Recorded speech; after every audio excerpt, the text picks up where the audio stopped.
1980s Chevy Chase could do no wrong. He'd launched SNL into a hit show, and through films like Caddyshack, hit the peak of American comedy. Thank you very little. But in September 2002, a different picture emerged of Chevy. I am appalled at some of the things that I have heard said about this man.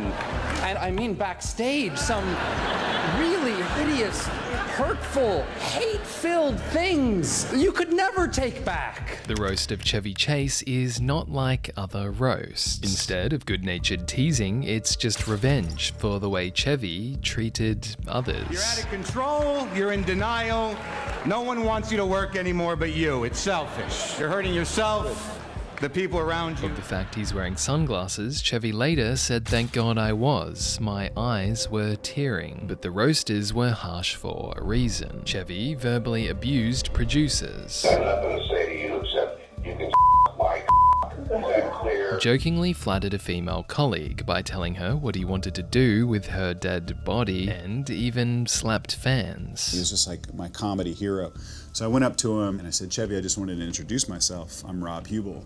And he slapped me across the face, like really hard. So hard that I saw red. Chevy treated me like dirt is a common thread in every story you're about to see. So much that in the end, the industry he helped build will abandon him entirely. We are having so much fun. And we wanted you, as you know, or maybe you didn't know, to be in the movie, but we didn't have his new number. Before his downfall, however, Chevy is the toast of the town.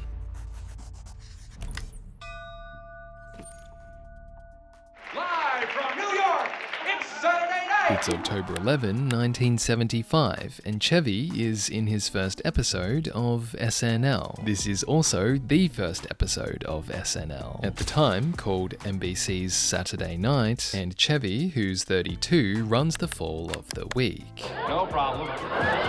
He also invents the Weekend Update segment. This afternoon, Evel Knievel successfully jumped his Harley-Davidson motorcycle over 14 Greyhound buses. Evel will attempt to jump a Greyhound bus over Fred McMurray and his entire family next week. And in his first year, wins 2 Emmys. And the winner is With such confidence that he waits on stage for his name to be read. Chevy Chase, NBC Saturday Night. After this, 3 of Chevy's next 4 films, Tunnel Vision, Foul Play, and Caddyshack, I'm no slouch myself. Don't sell yourself short, Judge.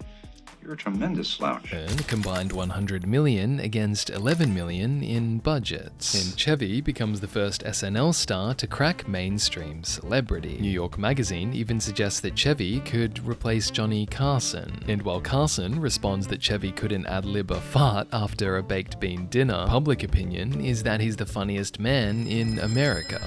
Yellow. But Chevy is developing a problem. As he says in his authorized biography, "I'm Chevy Chase and you're not," which I'll use as a key source, "I was coked up, drinking, living the high life from being so popular. After receiving the Emmy Award you just saw, I gave my speech, came off stage out of view of the camera, and Red Fox shoved a spoonful of cocaine up my nose. It was a common way of expressing joy or feeling it, part and parcel of the way we lived at the time. I was in control, never out of control. But given the first-hand accounts coming up, this is going to become a questionable statement. But first, I want to thank Applaud for sponsoring this video. If you're anything like me, your week is a blur of information. You need to remember what was said so you can make decisions, but taking notes in meetings makes you feel less present. Add calls, notifications, and interruptions, and you find yourself working harder, not smarter. Just to remember important follow-ups. Well, the Applaud Note Pro is like having a tiny second brain right here with you. It captures audio within a 5 meter, 16.4 foot radius, then transcribes it into accurate text. You can add images of whiteboards or slides, and when something important happens, you can just press a button to mark that moment. The Note Pro comes with 50 hours of continuous battery use and turns your meetings into summaries with action items. And it can even draft follow-up emails for you. On the desktop app, Claude can auto-detect meetings, meaning with participants' consent, of course, you can record without bots, add-ons, or extra steps. Yeah, Purina dog chow.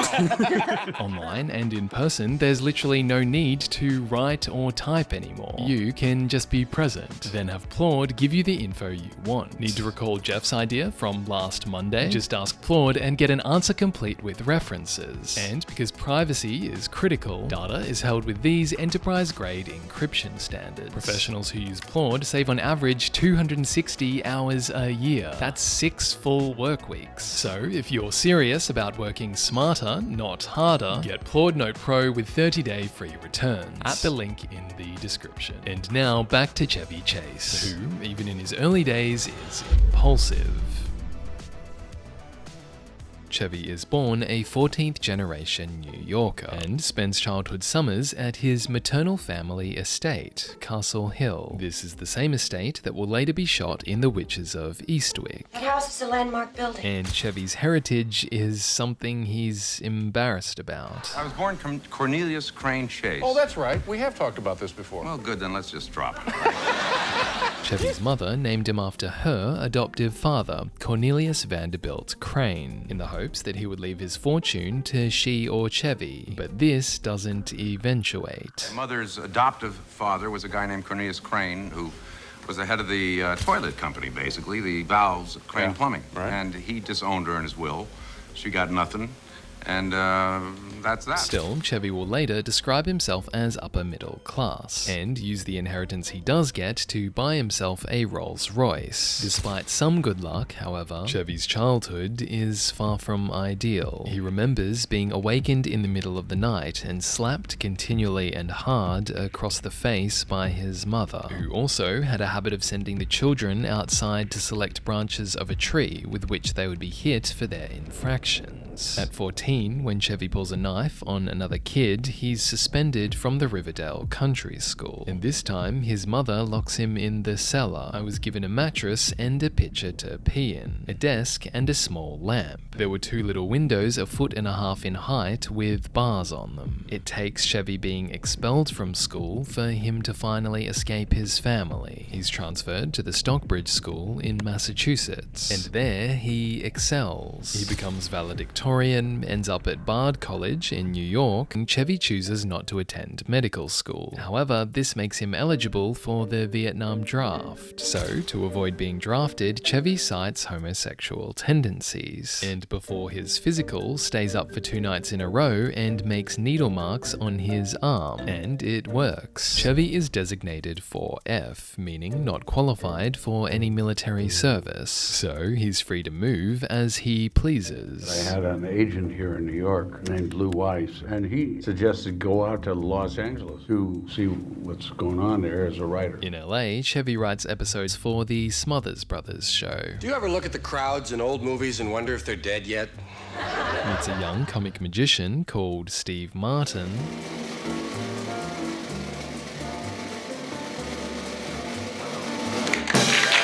And in 1973 joins the National Lampoon Group. Chevy performs in its radio hour and also its Lemmings stage show, where he first works with John Belushi. Get off on that Coke? Coke was no good. What are you talking about, John? That was high-grade Bolivian shit. I buffed that shit myself, John. No, my nose got off, baby. That was it. What about the acid? You get off on the acid? What acid? You son of a bitch. What acid? What do you mean, what acid, John? What acid? The LSD 25, man. I mean the LSD 0. Ironically, while working on the show, Chevy and Belushi have real-life drug disputes. Back then, the big drug was cocaine. I had a little jar of cocaine. I had it on the piano, so I'm just playing the piano. The crowd isn't in yet, and it's just sitting. And after I played just a little bit, it's gone. So I immediately said, Belush, did you take my Coke? No. No. What are you talking about? What Coke? What? So about a month later, I'm invited to dinner, John and Judy's, and I see my little vial there empty. and washed.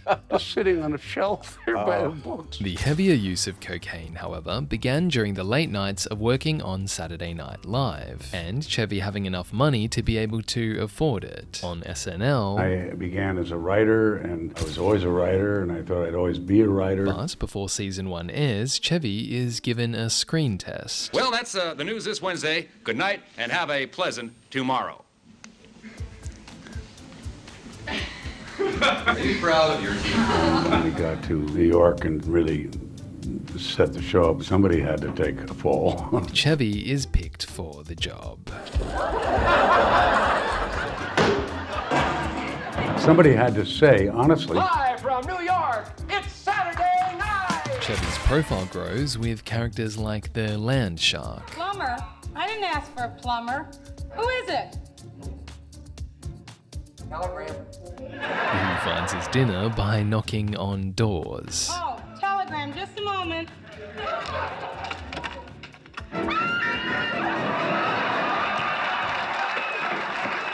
But mostly, it's the weekend update that makes him famous. An overloaded ferry boat capsized late yesterday on the Ramboon River in northeast Pakistan. Officials at the scene now estimate that as many as 500 ferries may have drowned.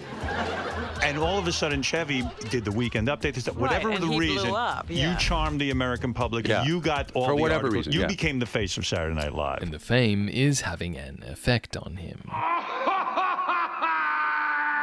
like it. In the words of Lorne Michaels, cocaine was God's way of telling you that you had too much money. And SNL stars aren't short of money. To prepare for read-throughs of the show every Wednesday, Chevy and the other writers take cocaine on Tuesday night to fuel their work. And then Friday night was a heavy drug night at SNL, staying up late and working on the scripts for the weekend update. It, meaning coke, was everywhere, with some of them taking cocaine and then painkillers to balance out the high. On reflection, Chevy will share that you want to be high because you're depressed and frightened of pain or whatever it is. Want to be out of that world of fear and in the world of fantasy, but you are killing yourself. At the time, however, when asked about the amount of coke done on the show, Chevy jokingly deflects. I don't go to many parties. I don't think that is that prevalent out there. It's darn hard to get it. Chevy is obviously charming to the public, but by the end of season 1, within SNL, he makes enemies. I found out that John had been quite jealous about my rise to fame. I must say that they're right. There was some animosity, but it was only Belushi. And I believe if you ask him about it, you'll hear... He's learning to eat with his mouth now, though. So. According to Belushi, on the other hand, he isn't jealous, but resents Chevy keeping the best material for himself. I go where I'm kicked, Belushi says. They throw me bones dogs wouldn't chew on. Following the disputes, Chevy quits SNL before finishing season 2. However, when he returns to host 2 years later, the tensions rise again. I haven't changed a thing, and I'm glad to be back to host Saturday Night with my good friends Billy Joel, and of course, the Not Ready for Ride High, and I'm Kai-Fi. According to Chevy's biography, in the time he'd been gone, John Belushi had set the stage by bad-mouthing him during the intervening year, making up stories about his arrogance. John had said things to Bill about me when I'd been on the show that simply hadn't occurred or existed. Everybody knew that. Regardless of how true this is, when Chevy returns, Bill Murray takes a disliking to him. I think that Billy probably wanted to knock me down a couple of rungs, you know? And I think he wanted to take me on. And basically, words were said just before the show. Oh, when I was supposed to go out in the makeup room. Allegedly, those words from Bill Murray were, "Go f*** your wife, she needs it," a reference to Jacqueline Carlin, who had recently initiated divorce proceedings against Chevy, allegedly citing threats of violence from her husband. In Chevy's retelling, I finally said, if you say something like that again, I'm gonna, whatever. Billy jumped up from this couch and charged me at the door. And I was ready to level him, and he was probably ready to scratch me up. And John puts his hands on the door to block it off, and I might have thrown a glancing punch off to his forehead. Wow. And Billy, I think, might have hit him in the back of the head. but from the perspective of musical guest Billy Joel, Chevy was kind of being overbearing, and everybody was pissed off at Chevy, and Jane Curtin's walking around, God damn it, fuck him.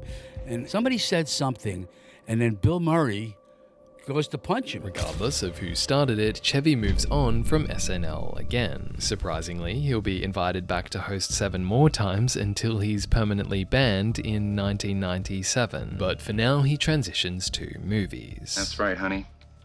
You've attacked an innocent dwarf. After Foul Play and Caddyshack, Chevy is successful enough to turn down roles he doesn't want, like Forrest Gump, passed on it. Blues Brothers, passed. Ghostbusters, passed. He also passes on Animal House starring John Belushi. What? Animal House is more financially successful than Chevy's films, and Chevy later makes a somewhat distasteful joke, noting that had he accepted Animal House, I could have made the kind of money that killed Belushi. In Chevy's early movies, you'll notice he generally plays the same character. Yo, Judge.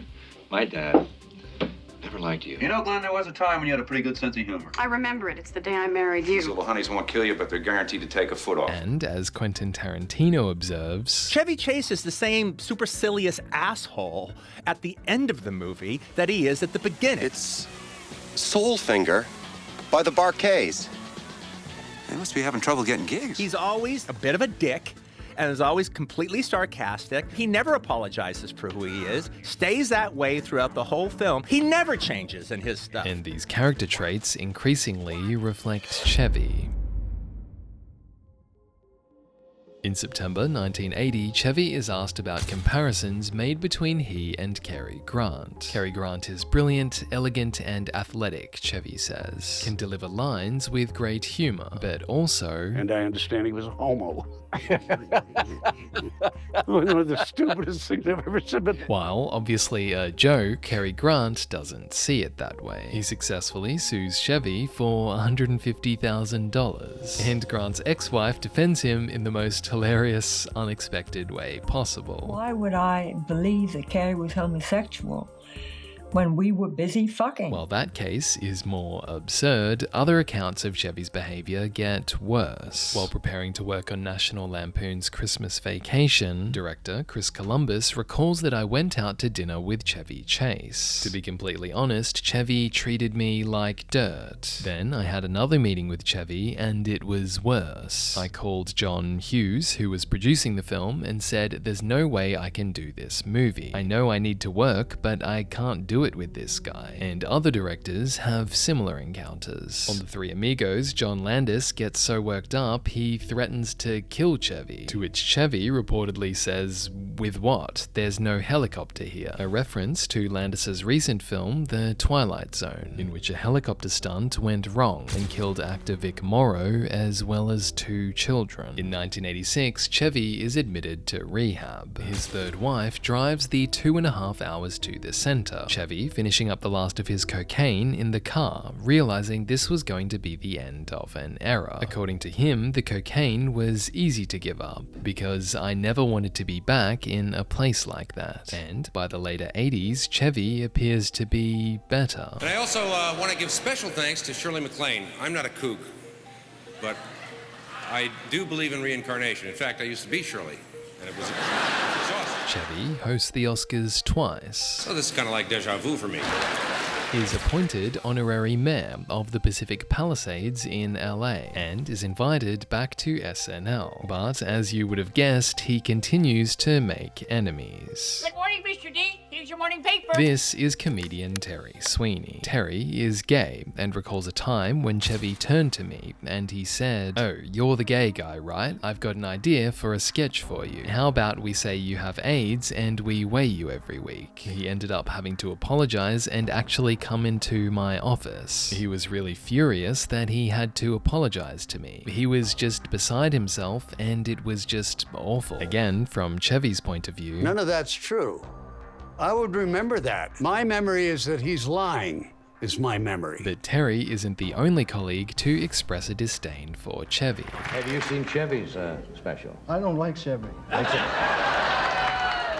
Okay, we're gonna come right back right after this commercial break. It isn't until 1997, however, that Chevy finally blows it. During a rehearsal, he allegedly slaps Cherie O'Terry hard in the back of the head. When Will Ferrell raises the issue with Lorne Michaels, Chevy is banned from hosting. This time, however, he doesn't have a strong movie career to fall back on. With recent films like Nothing But Trouble, Memoirs of an Invisible Man, Cops and Robinsons, and Man of the House, Chevy had tried to revive his career, but these films all failed at the box office. And Chevy had also aggravated their directors. Chevy Chase. I wanted to quit the business after working with him. Memoirs of an Invisible Man. He was a producer on this thing, and he wanted to be a serious actor. Oh yeah, it was bad. I took it all in. I just internalized it. But that was my worst. Worst. By the end of the 90s, Chevy has also failed to launch a show of his own. Let's see Ted Koppel do that. My first guest. The Chevy Chase show on Fox is cancelled after just 6 weeks on air. But rather than admit that viewers might not be as interested in him as before, Chevy blames his colleagues. "I'm an intelligent, articulate guy," he says, "and you can't imagine how stupid the world I inhabited is, and how lacking they are in a Renaissance view of the world and politics and what's going on in Africa, Iraq and Iran, nuclear weapons and delivery systems. The artist must continue to do his or her art. If you don't like that, then you're not an artist." But for Chevy, prioritizing his art over basic human decency is about to send him to rock bottom. It's 2002, and the Friars Club is a 98-year-old network for entertainers. Located in New York, its members feature comedians like Sid Caesar, Jerry Lewis, and Johnny Carson. But most notably, the Friars Club invented the format we now call the roast, where the roastee sitting at the front is roasted by others who take turns. Traditionally, the roasters are friends of the roastee, because for Friars, we only roast the ones we love. This, however, is not the case with Chevy Chase. He is first roasted by the Friars in 1990. This roast, attended by Paul Newman and Robert De Niro, with Dan Aykroyd as roastmaster, is reportedly enjoyable for Chevy. A real roast, respectful and funny. But 2002 is different. For the second roast of Chevy Chase, the in-person roasters include Todd Barry, Richard Belzer, Stephen Colbert, Beverly D'Angelo, Al Franken, Greg Giraldo, Lisa Lampanelli, and Mark Maron. And if you don't know half of them, you're not alone, because Chevy doesn't either. I don't know Chevy Chase. I have never met Mr. Chase. I'm uncomfortable calling him Chevy. Reportedly, Chevy would later ask one of the producers for the show why they hadn't invited any famous people. The simple answer was that they had, and everyone refused the invitation, because we only roast the ones we love. As Greg Giraldo puts it, "An OJ roast would have drawn more star power." Martin Short and Steve Martin, in a video they send in their absence, joke that We wanted to be there tonight, and sadly we can't, but we're here on the set of Three Amigos 2. And do we miss you? And we wanted you, as you know, or maybe you didn't know, to be in the movie, but we didn't have his new number. a joke that probably would have been more palatable for Chevy if Martin and Short hadn't made multiple other movies without him. What is that? Is that dollars? $1,200? Believe me, Master Banks, this is a very reasonable price for a cake of this magnitude. In the rest of the roast, the jokes generally emphasize how people don't want to be around Chevy. You're out of control, you're in denial, no one wants you to work anymore but you. It's selfish. You're hurting yourself, the people around you. And Chevy's addictions, with him being living proof that you could actually snort the funniness right out of yourself. Of all the roasts, however, the most brutal comes from Stephen Colbert. Colbert briefly roleplays as Chevy. A humorless husk of my former self, haunting the halls of Hollywood like some sort of walking, waking cautionary tale, just sucking the joy out of everything I touch. And he ends by addressing the audience, stating that if they ever feel depressed, they can take comfort in the fact that he's Chevy Chase, and you're not. And if that doesn't cheer you up, I don't know what will. In previous events, the roastee at least knew that the roasters liked them. But in this, none of the roasters really like Chevy much. They just address the truth, which even Chevy agrees with. I agree with everything that's been said. Later, Chevy admits that beneath his glasses, his eyes were tearing, thinking they really believe this stuff. But while this could be a chance to reflect and learn, it seems Chevy doesn't change at all. I was never one to hold a grudge, Jeffrey. My father held grudges. I'll always hate him for that. In 2009, he joins Community. After being blown away by creator Dan Harmon's writing, Chevy plays Pierce, an egotistical, curmudgeonly millionaire. The fan consensus is that Chevy nails basically everything as Pierce, and in the show, he's great. Oh, no, you're not letting some slumlord take your hard-earned money. I'll fix it. I used to do that kind of thing all the time when I was a slum. The cast, on the other hand, has problems. You look at what was on camera, it's super funny, it's really good. But he definitely did not want to be there those hours. And the hours were long. There was no doubt about that. And he sometimes could be in not great moods. So he would have to be kind of shot out. You know, we have to get him out for the day, because he didn't want to be there that long. In Joel McHale's book, Thanks for the Money, he recalls an incident where, in an effort to flatter an actress on the show, Chevy tells her, "I want to kill you and then rape you." And, you know, there was an incident that happened. What?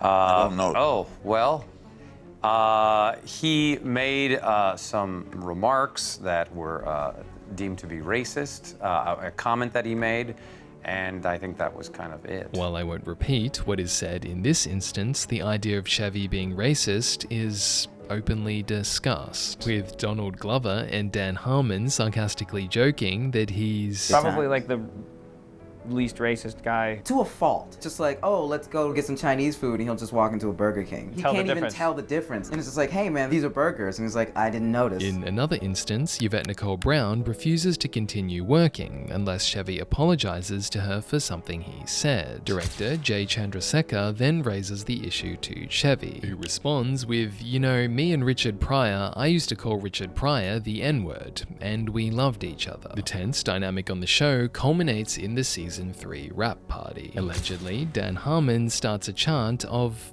"You Chevy" to quote, "let the cast and crew know how much I valued their patience and professionalism." Understandably, Chevy leaves the event, but he then sends an abusive voicemail of his own, which Dan plays at a Harmontown show. Ladies and gentlemen, Chevy Chase.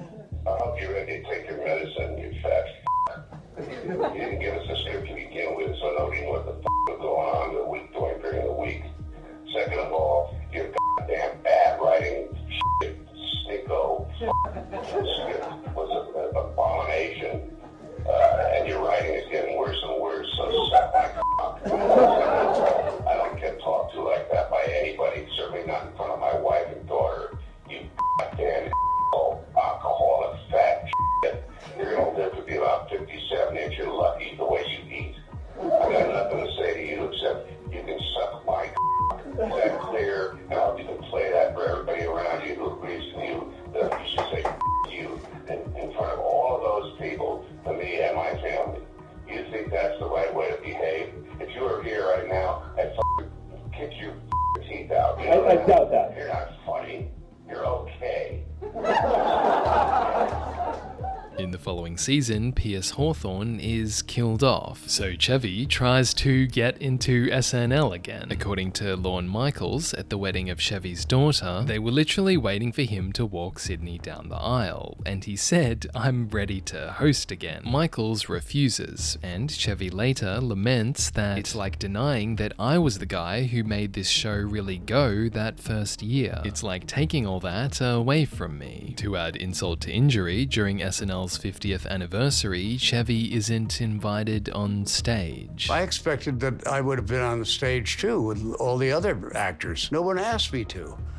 Why was I left aside? In his later years, Chevy becomes critical of SNL. I'd have to say that after the first 2 years, it went downhill. Why am I saying that? Because I was in it, I guess. Whereas now, I'm amazed that Lorne has gone so low. I had to watch a little of it, and I just couldn't believe it. A whole generation of shitheads laughs at the worst humor in the world.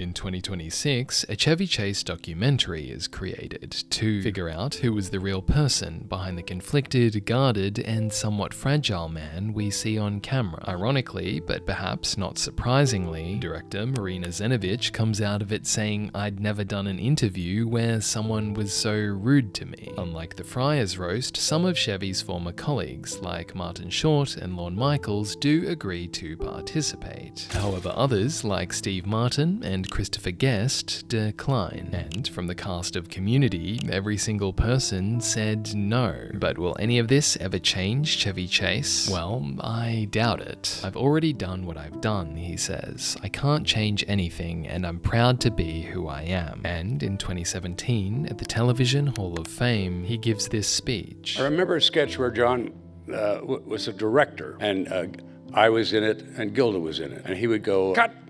And he'd come up, he'd say, "Chevy," okay. Then he'd go to Gilda, he'd say, "Bam!" He'd slap her in the face, and she'd go all the way into the wall. And he just kept doing that, and Gilda kept bouncing back, and, "Okay, Mr. Director," bam! My God, that stuff is funny. It's, I can't tell you, to be up there on that stage, doing that stuff, God, it was fun. I tell you, I'd do it again in a minute.